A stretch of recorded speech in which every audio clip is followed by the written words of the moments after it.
Hello बच्चों। आज मैं आप लोगों के लिए लाया हूं कि जेई मेन का एनालिसिस।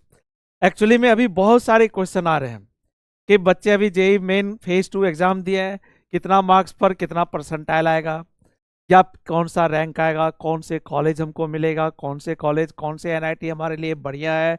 ये सारी चीज़ें बच्चे के मन में अभी चल रही हैं। इन सभी चीज़ों का सॉल्यूशन लेकर के हम आए हैं कि ये किस तरीके से हम लोग देखेंगे।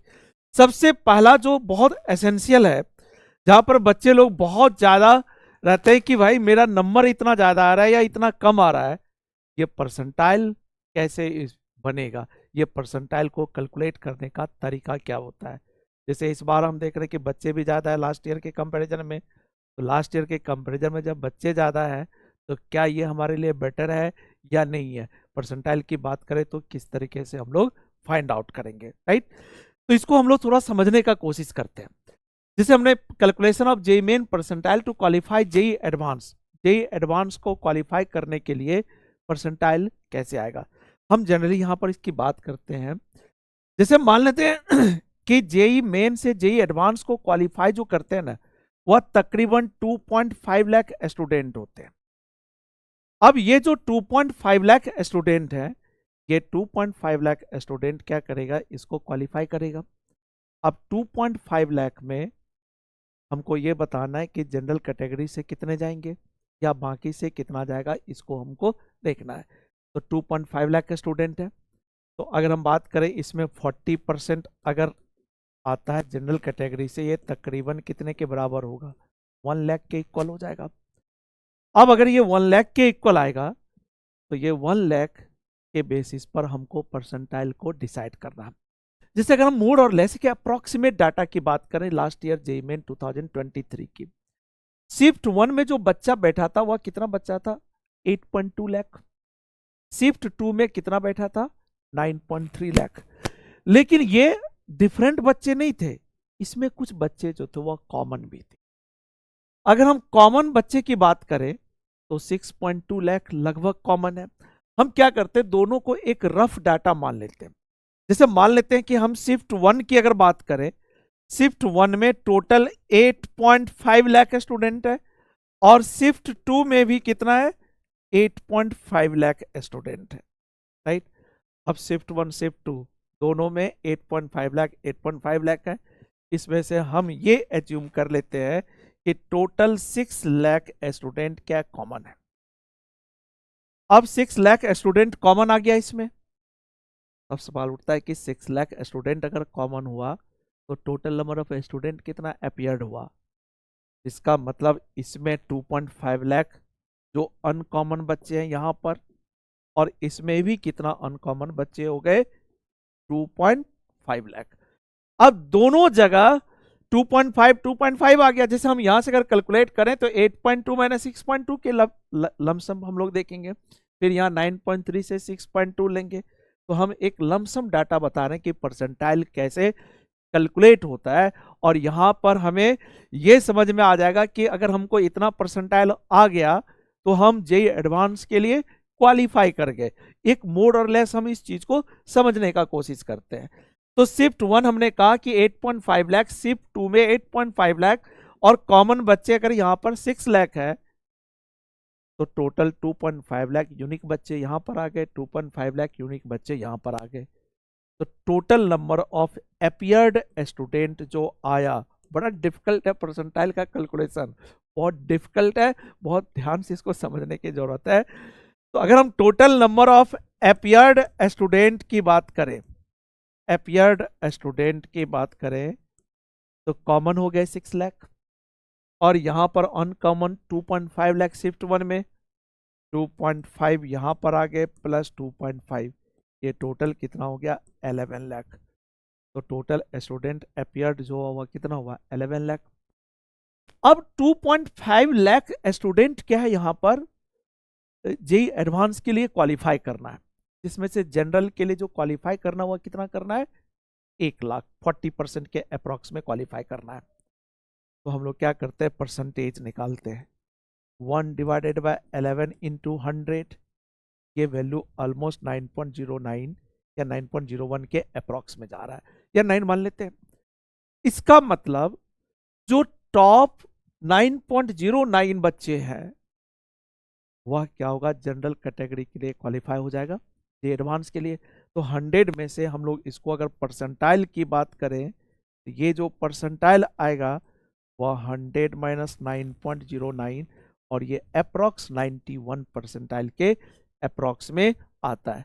लास्ट ईयर जो आया था वह 90.7 परसेंटाइल, मतलब जिन बच्चों ने 90.7 परसेंटाइल जनरल कैटेगरी से लाया वह जेई एडवांस के लिए क्वालिफाई कर गया।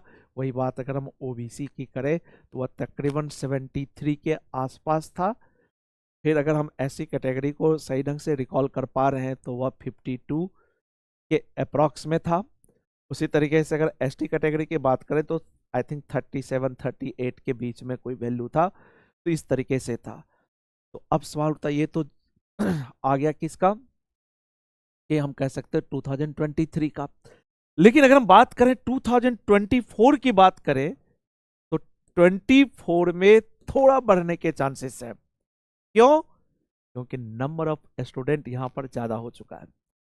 अब यहां पर शिफ्ट 1 में तकरीबन 12.3 लाख स्टूडेंट है और शिफ्ट 2 में तकरीबन 12.57 लाख स्टूडेंट है। और जहां तक कॉमन में अप्रॉक्स कॉमन की बात करें तो 8.5 लाख स्टूडेंट के बराबर है। अगर यहां पर हम लोग परसेंटाइल निकालने का कोशिश करें तो यहां से हम कह सकते हैं तकरीबन 4 लाख यहां से, तकरीबन 4 लाख यहां से। तो अगर हम लोग टोटल कह दें कि शिफ्ट 1 में बता ऑलमोस्ट 12 लाख हम मान लेते हैं और शिफ्ट 2 में भी हम लोग 12 लाख मान लेते हैं।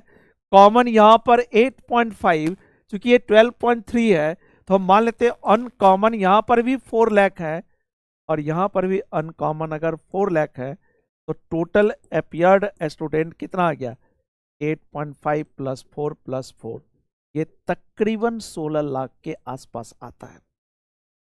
इसका मतलब इस साल जो स्टूडेंट अपियर्ड हुआ टोटल मिला करके 16 लाख। अगर हम यहां से परसेंटेज निकालें तो 1/16 इंटू 100, ये अप्रॉक्स में 6.25 या हम कह सकते हैं 6.5% के अप्रॉक्स जाएगा। तो अगर हम लोग परसेंटाइल निकालें ये परसेंटाइल कितना जाएगा, 100 माइनस 6.5 और ये 90 कह सकते 3.5। अब ये 93.5 एक हम रफ निकाले हैं, लेकिन इस साल डेफिनेटली 90.7 तो नहीं रहेगा, 91 तो नहीं रहेगा। जो बच्चे अप्रॉक्स 92 परसेंटाइल ले आया है वह होप कर ले कि हम जेई एडवांस के लिए क्वालिफाई कर गए हैं। इसका मतलब वो जेई एडवांस का प्रिपरेशन स्टार्ट करें या इनफैक्ट स्टार्ट कर भी चुके होंगे। तो जनरल कैटेगरी में मोर और लेस 1 या 2% ये सारी कैटेगरी में आएगा। जैसे हम ओबीसी की बात करें तो वह गया था 73% के परसेंटाइल के आसपास, तो 1-2% और मान लें, 74-75 मान लें। उसी तरीके से 52-53 मान लें और 37 के जगह 38 परसेंटाइल मान लें। तो जितना लास्ट ईयर था उससे अगर 1-2 हम ज़्यादा मान लेते हैं तो हम यही एज्यूम करेंगे कि हाँ ये हमारा डाटा है, ये हमारा मिनिमम परसेंटाइल है to qualify the JEE Advance 2024, right. तो ये गणित जो है ना जेई परसेंटाइल कैलकुलेट करना बहुत डिफिकल्ट है। हमने कोशिश किया कि इसको थोड़ा सा समझा पाए, लेकिन सबसे बड़ा चीज है कि अब यहां पर कि हमको अगर ठीक है सर ये तो समझ में आ गया, लेकिन हमारा रैंक कितना आएगा, इतना मार्क्स बनाया हूं तो किस तरीके से मेरा रैंक जो है फॉल करेगा। तो अब 2023 जो मार्क्स वर्सेस रैंक की बात करें, बहुत ध्यान से देखना, ये डाटा क्या होगा, बहुत ज्यादा ऊपर नीचे नहीं होगा, 2-4 नंबर ऊपर नीचे होगा, रैंक बहुत ज्यादा फर्क नहीं पड़ेगा। जो बच्चे 286 से 292 के बीच में था उसका रैंक 12 से 19 के बीच में था। अब इसमें ये जो फिगर है हो सकता है कि ये क्या आ जाए 288 से ऊपर चला जाए, हो सकता है कि ये 285 के आसपास आ जाए, 1-2 नंबर ही यहां पर वैरी करेगा। उसी तरीके से अगर हम 280 से 84 आते हैं तो ये 42 से 23 वाला देख रहे हैं। अब इस तरीके से अगर हम लोग 175, अब क्या होता है कि 200 के ऊपर वाले कम बच्चे रहते हैं, जो मेन यहां पर बच्चों के अंदर आता है 175 लाया मेरा क्या होगा, 180 लाया मेरा क्या आएगा, 145 लाया तो क्या मुझे एनआईटीज मिलेंगे कि नहीं मिलेंगे, मेरा परसेंटाइल आएगा कि नहीं आएगा, ये चीजें हमको सबसे ज्यादा आता है। हम थोड़ा सा इसी को क्या करते हैं देखते हैं। जैसे अगर बच्चे 189 से 200 199 है, तो जो रैंक आएगा वह 4830 से ये 6600 के अप्रॉक्स में, या हम मान लें 4800 से 6600, ये रैंक बहुत बढ़िया है। अगर 175 से 180 आता है तो 7000 से तकरीबन 10,500 के आसपास रैंक आने के चांसेस हैं। अगर ये मतलब कि ये कह सकते हो कि रफ डाटा है कहाँ का, 2023 का। 160 से 174 और 160 से 174 में जो रैंक आएगा वह 11,000 से 16,000। एनआईटी तो कंफर्म है और अच्छे ब्रांच भी मिल सकते हैं इसमें।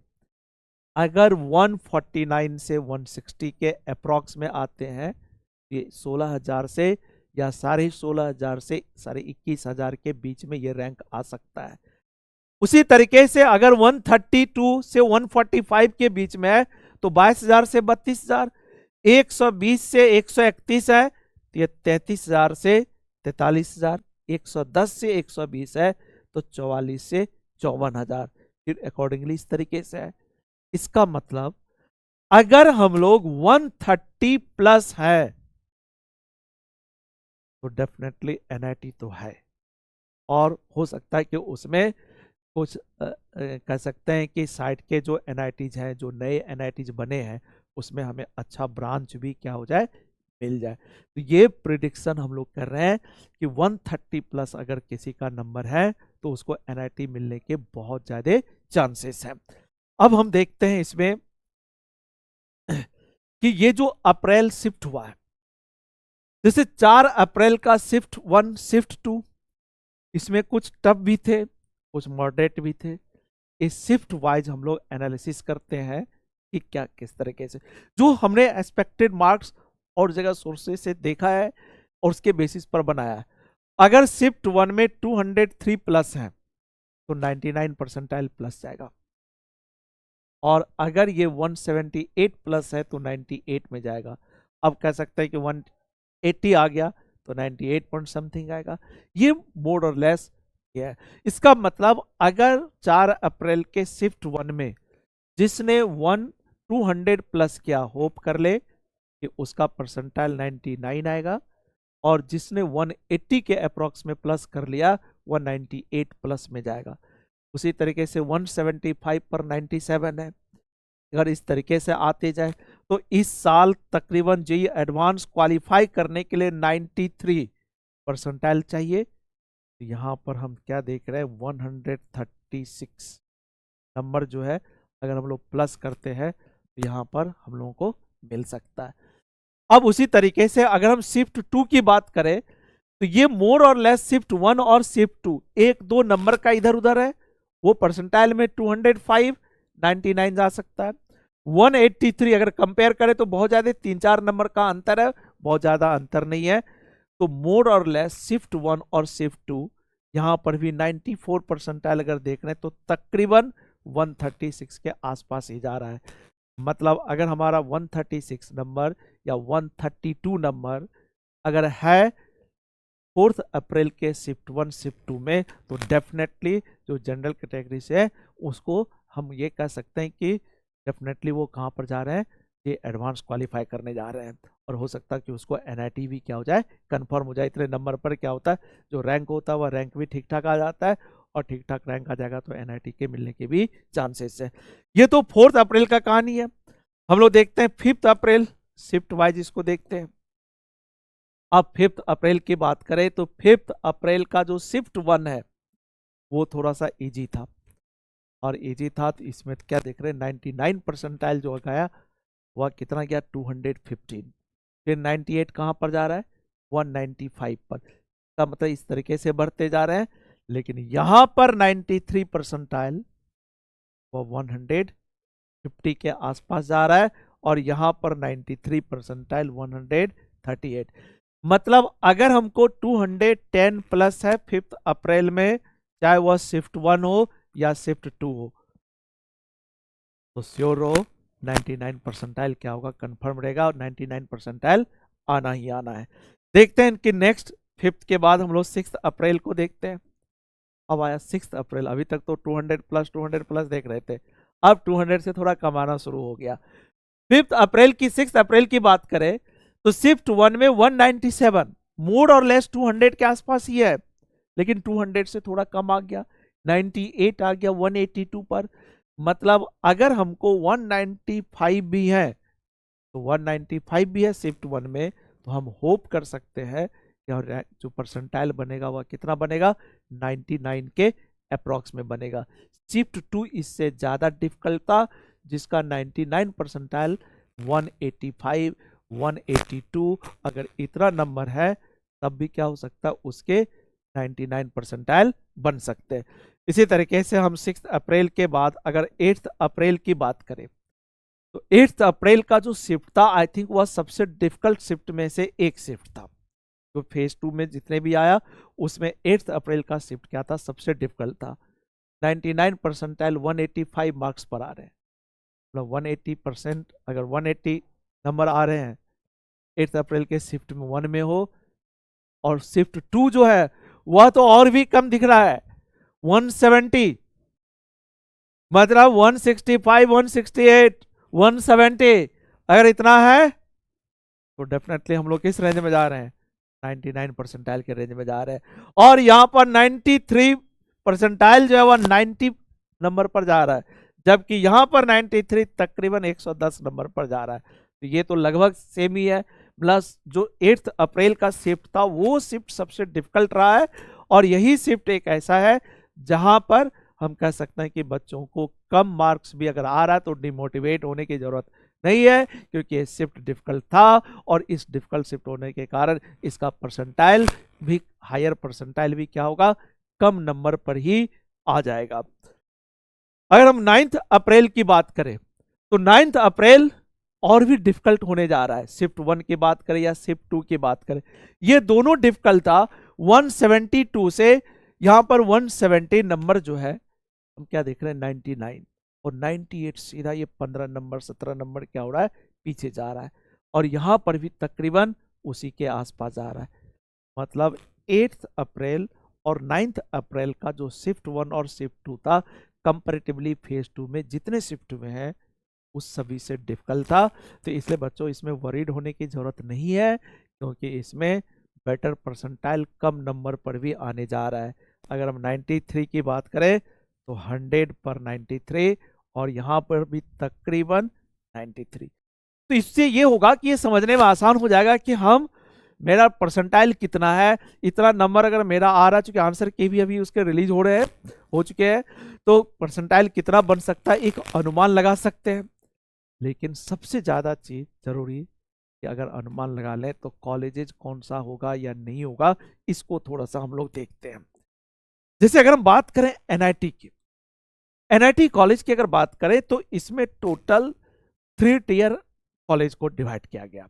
जैसे अगर हम टियर 1 की बात करें, जैसे एनआईटी त्रिची है, सूरतकल है, वारंगल है, कालीकट है, नागपुर है, दुर्गापुर, एनआईटी सूरत हो गया, MNIT Jaipur, NIT Allahabad, NIT Kurukshetra, ये टियर 1 है। टियर 1 कहने का मतलब क्या है, यहाँ पर प्लेसमेंट ज़्यादा होता है, एवरेज पैकेज जो आता हुआ ज़्यादा मिलता है, और जहाँ तक मुझे याद आ रहा है ये तीनों, ये जो है ये लगातार टॉप पोजीशन पर चल ही रहे हैं, और लगातार चल रहे हैं, अभी तक वो उसका पोजीशन किसका भी नहीं है, तो ये तो है कि हाँ टॉप लेवल पर है। उसी तरीके से टियर 2 की बात करें तो NIT Jalandhar, NIT Silchar, NIT Patna, NIT Patna जो है वह टियर 2 में है, बच्चों याद रखना कि टियर 2 में है। फिर हम एनआईटी रायपुर, श्रीनगर, भोपाल, अगरतला, गोवा और जमशेदपुर। टियर 3 की बात करें तो एनआईटी मणिपुर, एनआईटी हमीरपुर उत्तराखंड, फिर पुडुचेरी, एनआईटी सिक्किम, दिल्ली, मिजोरम, नागालैंड, आंध्र प्रदेश, आईआईएसटी शिवपुर है। अब ये टियर 1 टियर 2 जो है, सारे कॉलेज अच्छे हैं एनआईटी के, कोई भी कॉलेज खराब नहीं है, सारे अच्छे हैं। ये टियर 1 टियर 2 टियर 3 जो डिसाइड किया गया है, वह डिसाइड किया गया बच्चों के चॉइस के बेसिस पर, वहाँ के प्लेसमेंट के बेसिस पर, वहाँ के एवरेज सैलरी के बेसिस पर। तो ऑब्वियसली ये टीयर 1 पर है। तो अब सवाल उठता है कि सर ठीक है, हमको टीयर 1 कॉलेज कितने परसेंटाइल पर मिल जाएगा, टीयर 1 में भी NIT त्रिची में कितना मिलेगा, अगर हम कंप्यूटर साइंस की बात करें तो कंप्यूटर साइंस कितना पर मिलेगा, ये सभी का डाटा हम लेके आए हैं। देखते हैं कि हम लोग इसको कहाँ पर जाते हैं। तो हम कुछ कॉलेज को यहाँ पर देखते हैं। अगर हम आउटसाइड कोटा की बात करें, टीयर 1 कॉलेज में जो कंप्यूटर साइंस की बात करने जा रहे हैं, अगर त्रिचिरापल्ली है तो इसके लिए 99.9 परसेंटाइल, ऑब्वियस है सारे टॉपर्स यहां पर जाते हैं। तो इससे कम भाई सोच भी नहीं सकते हैं। और मार्क्स कितने होने चाहिए, 246 से 247 के अप्रॉक्स में अगर है, ये तकरीबन ये कॉलेज को क्वालिफाई कर जाता है। NIT सूरतकल अगर जाना है, और किसके लिए, आउटसाइड, जैसे होम स्टेट का होता है तो होम कोटा एक अलग चीज है, लेकिन आउटसाइड वाले को थोड़ा ज्यादा रहता है, होम वाले को थोड़ा कम होता है। तो अगर हम त्रिचिरापल्ली की बात करें तो 99.9 परसेंटाइल अगर है, तब NIT सूरतकल CSE लेने के लिए 99.8 परसेंटाइल होगा। फिर NIT राउरकेला है 99.7। तो ये पूरा डाटा है, इस डाटा को आप देख सकते हो, उसके करस्पॉन्डिंग हम मार्क्स भी देख सकते हैं। हम क्या देख रहे हैं, टीयर 1 में अगर 99.1 परसेंटाइल है, NIT दुर्गापुर भी मिल सकते हैं किसमें, टीयर 1 के आउटसाइड कोटा में और कंप्यूटर साइंस से, राइट। तो ऑब्वियस है इसके काफी बेटर है। अब अगर हम बात करें टीयर 1 एनी ब्रांच, अब अगर हम एनी ब्रांच की बात करें टीयर 1, जैसे उसमें CSE है, उसके अलावा मैकेनिकल है, इलेक्ट्रिकल है, या फिर माइनिंग है, ये सारे ब्रांचेज भी है। तो इसमें क्या देख रहे हैं कि 97.3 मार्क्स कितने चाहिए, 143 से 156। इसका मतलब अगर NIT जाना है कि हमको इसी कॉलेज में पढ़ना है, चाहे ब्रांच कोई भी मिले, तब भी मिल सकते हैं। मार्क्स कितने लाने हैं, 143 से 156, परसेंटाइल कितना, 97.3। फिर क्या देख रहे हैं, लगभग लगभग सब वही है। इसका मतलब अगर हमको कोई भी ब्रांच में जाना हो और NIT मेरा प्रेफरेंस हो, तो NIT जाना सपना पूरा हो सकता है, लेकिन उसके लिए मोर और लेस 96-97 परसेंटाइल क्या होना चाहिए, नंबर आना चाहिए। और किसके लिए, टीयर 1 कॉलेज के लिए। अब हम देखते हैं टीयर 2 कॉलेज में क्या आता है। अगर हम टीयर 2 की बात करें जो आउटसाइड कोटा है, आउटसाइड CSE की बात करें, अगर NIT भोपाल की बात करें तो 99.2, जमशेदपुर काफी बढ़िया कॉलेज 99.2, NIT जालंधर 99, अगर हम NIT गोवा की बात करें 98.6। अब कि NIT गोवा 98.6 में भी मिल जाता है, आउटसाइडर को बिल्कुल मिल जाता है, और प्लेसमेंट भी यहाँ पर बहुत बढ़िया होता है। NIT रायपुर 98.4 यहाँ पर भी आ जाता है। NIT पटना, मतलब अगर हमको टीयर 2 पर हम समझौता करें कंप्यूटर साइंस के लिए टीयर 1 को छोड़ करके, तो मोर और लेस 98.3 98.4 परसेंटाइल है, तो मनचाहा कॉलेज टीयर 2 के मिल जाएंगे विथ कंप्यूटर साइंस। और उसके मार्क्स भी क्या देख रहे हैं, मिनिमम देख रहे हैं 145 के ऊपर और 196। अगर इस रेंज में मार्क्स है तो अच्छा ब्रांच मिलने के चांसेस हैं। फिर हम देखते हैं इसके बाद अगर हम टीयर 3 की बात करें और टीयर 3 जो कंप्यूटर साइंस है वह NIT दिल्ली एक्चुअल में टीयर 2 के हिसाब से इसका सिटी बड़ा सिटी है, मेट्रो सिटी है, ये टीयर 2 में रहना चाहिए। आई होप कि ये आ भी गया होगा टीयर 2 में। ये 99.3 परसेंटाइल डाटा तो ये बता रहा है कि 99.3 है, तो इसमें रहना चाहिए। NIT हमीरपुर 98.6, शिवपुर, NIT पुडुचेरी इतना आ गया, NIT Uttarakhand 97.9, NIT Andhra Pradesh, NIT Manipur.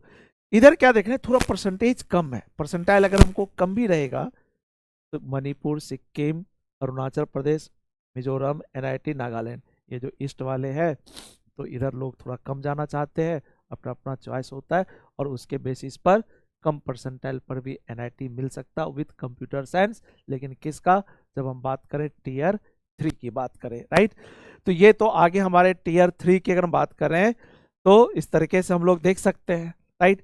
तो मोर और लेस हमने आज ये समझाने का कोशिश किया कि परसेंटाइल कैसे निकलते हैं, कितना मार्क्स पर कितना परसेंटाइल आ जाएगा, इसको हमने समझाने का कोशिश किया। कितने परसेंटाइल पर हम जेई एडवांस क्वालिफाई कर सकते हैं, देन इतने मार्क्स पर कौन से रैंक आ सकते हैं, कौन से कॉलेजेस मिल सकता है। आई होप कि ये वीडियो अच्छा लगा होगा। Okay, thank you.